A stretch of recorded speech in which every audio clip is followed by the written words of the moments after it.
23 October रोजी नागपूर येथे धम्मचक्र प्रवर्तन वर्धापन दिनाच्या पूर्वसंध्येवर पीपल्स रिपब्लिकन पार्टीच्या वतीने विशाल संविधान सन्मान रॅली मेळावा आयोजित करण्यात आला होता। यावेळी महाराष्ट्राचे मुख्यमंत्री माननीय एकनाथराव शिंदे यांनी उपस्थित सर्व भीमसैनिक पदाधिकारी यांच्याशी संवाद साधून पीपल रिपब्लिकन पार्टीने आयोजित केलेल्या कार्यक्रमाचे कौतुक करून सर्व भीमसैनिकांना धम्मचक्र प्रवर्तन दिनाच्या शुभेच्छा दिल्या।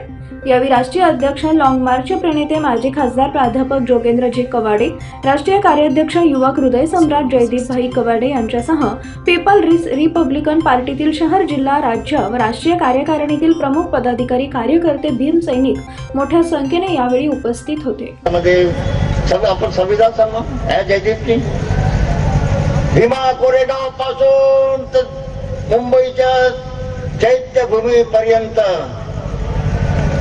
संविधान सन्मान यात्रा काढली, लॉंग मार्च काढला, पायी 250 किलोमीटर पायी चालत। आता सोमनाथने सांगितलं ना, पायी चालत। कशासाठी एवढा आटापिटा करायचा?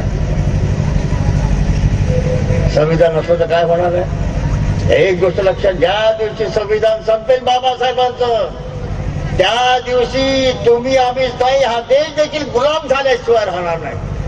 व्यासपीठावर उपस्थित सर्व मान्यवर, आजच्या या कार्यक्रमाला उपस्थित पीपल्स रिपब्लिकन पार्टीचे राष्ट्रीय अध्यक्ष आदरणीय प्राध्यापक जोगेंद्र कवाडे सरजी, राष्ट्रीय कार्याध्यक्ष जयदीपभाई कवाडे, उपस्थित मंचावरील सर्व मान्यवर बंधूंनो, कालच 4 दिवसापूर्वी शासनाने एक GR काढला होता खासगी कंत्राटी भरतीच्या संदर्भातला। आदरणीय कवाडे सरांना ज्यावेळेस ही गोष्ट समजली की शासन हे खासगी कंत्राटी भरती करते आहे, तर लगेच त्यांनी मुख्यमंत्र्यांना एक निवेदन दिलं आणि हे जी भरती आहे ती त्वरित रद्द करायला लावली।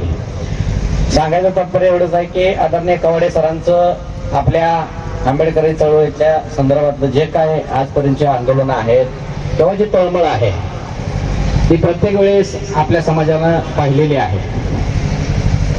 आदरणीय जयदीपभाईंनी भीमा कोरेगाव ते मुंबई आम्ही 225 किलोमीटरचा लॉंग मार्च 13 दिवस रात्रंदिवस आम्ही चालत काढला आणि त्या ठिकाणी जयदीपभाई ज्या ठिकाणी झोपायला मिळेल तिथे झोपत होते, ज्या ठिकाणी खायला मिळेल तिथे खात होते।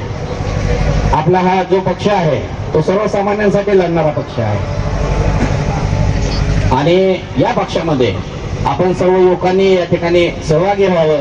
मी पीपल्स रिपब्लिकन पार्टी महाराष्ट्र राज्य युवक आघाडीच्या वतीने आपल्या सर्वांना या धम्मचक्र परिवर्तन दिनाच्या शुभेच्छा देतो आणि मला या ठिकाणी बोलण्याची संधी दिली त्याबद्दल मी आपल्या सर्वांचे आभार मानतो। जय भीम, जय भारत, जय संविधान।